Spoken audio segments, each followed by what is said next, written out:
Андрей с детства не любил смотреть в окно. А что там может быть хорошего? Одна и та же картинка, которая никогда не менялась. В деревне не меняется не только картинка за окном, тут вообще ничего не меняется. Хоть в окно смотри, хоть на улицу выходи. Но вот как раз на улицу Андрей выйти и не мог. Он был прикован к инвалидному креслу. В детстве с ним случился несчастный случай. У соседей была слишком шустрая корова, Зорька. Хозяйка никак не могла с ней справиться. Корова не хотела заходить домой и постоянно норовила сбежать. Мама Андрея вышла посидеть на лавочке, поболтать с соседками. Мальчика взяла с собой, но Андрюше было скучно. Он отошел и сел играть на тропинке неподалеку. Зорька сбежала, раздался голос соседки. В это время из сарая выбежала корова, повернула направо и пронеслась по тропинке. Корова даже не споткнулась. Соседки и мать Андрея только успели закричать. Дальше Андрюша ничего не помнит. Помнит только районную больницу, а потом вот эту странную жизнь в кресле. Папы у Андрея не было. И вообще, кроме мамы, никого не было, поэтому никто не смог переделать крыльцо и узкую дверь, чтобы он мог выехать на улицу. С тех пор Андрей сидел дома. Учительница приходила к нему домой, смотрела жалостным взглядом, гладила по голове. Немного занималась и уходила. С тех самых пор Андрей почти не подъезжал к окну, книги и телевизор заменили ему весь окружающий мир. Корову Зорьку в том же году, когда она растоптала Андрея, сбил на дороге грузовик. Так что мальчик считал отомщенным за себя. Вот только легче ему не стало. Как-то в разговоре мамы с соседкой он слышал, что его отцом был заезжий шофер-дальнобойщик. Андрей не знал еще тогда, что такое заезжий, но он почему-то четко представлял себе, как ту злополучную корову сбил именно его папа. Самое главное, чего Андрюше не хватало, это, конечно, не дальних стран и путешествий. С этим он справлялся при помощи книг и воображения. Ему не хватало отца, с которым можно посидеть и обо всем выговориться. Однажды, когда ему было уже лет 10, Андрей сообразил, что, если его кресло не пролезает в дверь, его можно сложить. Мальчик ловко справлялся, перелезая самостоятельно с кресла на кровать. Поэтому он продвинул к входной двери стул, пересел на него, сложил кресло и переставил за входную дверь через порог. Далее он спустился на пол и выбрался за дверь, практически в первый раз с тех пор, как его привезли из больницы. Он легко справился с 2 ступенями на крыльце, разложил кресло и забрался на него. И почему ему не пришло в голову проделать все это раньше? У Андрея даже голова закружилась, то ли от яркого солнца, то ли от свежего воздуха, то ли от всего вместе взятого. Он и представить себе не мог, что небо может быть такое голубое, облака такие белые, а листья настолько зеленые. Парень вертел головой, слушая пение птиц, впитывая все, что он видит. Оказывается, и в деревне может быть довольно интересно и разнообразно.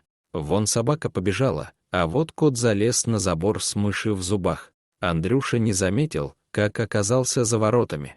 Он все ехал и ехал, даже не обращая внимания на то, что он сидит в кресле. Ему казалось, что он бежит со всех ног, как в раннем детстве, которое он старался даже не вспоминать. Андрей не заметил, как оказался на проезжей части. Он развернулся и поехал по обочине. Впереди была заправочная станция. Довольно много машин поворачивали туда. Андрей не обращал на них никакого внимания. Он был просто счастлив, эмоции захлестнули его с головой. После станции дорога уходила вниз, как бы с пригорка.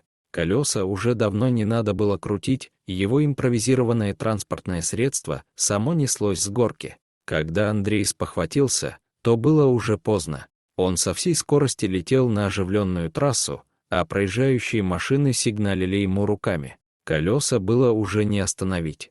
Вдруг кто-то неожиданно схватил Андрея за шиворот и буквально в последний момент выдернул из коляски, и он упал на дорогу. Кресло вылетело на трассу, ударилось о разделительный забор и разлетелось. Андрей в шоке разглядывал ободранные коленки, ему не было больно, он их не чувствовал. Рядом стояла огромная белая собака, она облизала ему лицо и села рядом. Позже подбежал мужчина, стал отряхивать мальчика и попытался поднять. «Я не могу ходить!» — крикнул Андрей, собака громко залаяла. Мужчина похвалил собаку, извинился перед парнем за свою неловкость и снова похвалил собаку. Ее звали Джина, это была его собака. Мужчина поднял мальчика на руки и отнес к машине. Мужчина стал расспрашивать Андрея, где его родители и откуда он взялся тут на дороге. Мальчик рассказал свою историю и о том, что сегодня впервые выбрался из дома. Андрею очень понравилась собака, он постоянно гладил ее и восхищенно смотрел в глаза. Фактически, Джина была его спасительницей. Вот бы у него была такая же собака. Андрею очень хотелось такую же собаку себе. Мужчина представился Андреем, вот совпадение, его тоже звали Андрей. Вот только с коляской проблема. Как же он теперь вернется домой? Что скажет маме? У нее наверняка нет денег на новую коляску. Мальчик стал тихо плакать. Мужчина предложил отвезти его домой. Вот только ему надо добраться до одного места, разгрузить товар. Взрослый Андрей предложил мальчику посидеть на заправке, подождать его или прокатиться с ним, если он сам никуда не торопится. Мальчик согласился и охотно кивнул. Андрей ехал на высоком сиденье высокой машины. Сзади на спальном месте лежала Джина и дышала Андрею прямо в ухо. Иногда она принюхивалась и лизала ему щеку. Мальчик попросил открыть окно, встречный ветер обдувал его лицо и волосы. Вот это приключение! Они довольно быстро добрались до места. Джина снова пошла гулять. Дядя Андрей рассказал мальчику, что после армии пошел работать дальнобойщиком. А чтобы не было скучно, купил себе собаку. Правда, он не ожидал, что она окажется такая здоровая, но зато это самая умная собака на свете, порода называется алабай. Второй раз в жизни Андрей услышал это волшебное слово «дальнобойщик». Его папа был дальнобойщик. Эх, если бы дядя Андрей оказался его папой, думал мальчик, пока мужчина отсутствовал в кабине. Больше всего на свете Андрей хотел, чтобы дядя Андрей был его папой, а Джина его собакой. Он даже забыл, что не может ходить, ведь инвалидного кресла не было рядом. Андрей подтянулся всем телом, чтобы увидеть, что происходит снаружи, и вдруг почувствовал, как левая нога дернулась на 1 секунду, но она шевельнулась. Он как будто почувствовал ее и снова перестал. Мальчик изо всех сил пытался пошевелить ногами, но у него ничего не получалось. Вернулся дядя Андрей, принес по огромному чебуреку и попросил показать дорогу домой. Андрей ехал в машине и снова наслаждался скоростью, ветром и собакой. После еды он поделился с мужчиной, что у него есть мечта, чтобы у него была такая же собака, как Джина. Когда они подъехали к дому, уже смеркалось. Навстречу выбежала заплаканная мать. Она чуть с ума не сошла, когда обнаружила, что мальчика нет дома. Она не знала, что ей делать, обнимать его или ругать. Мама вообще не понимала, как Андрей оказался в машине у постороннего мужчины. Взрослый Андрей вынул мальчика из машины и понес в дом.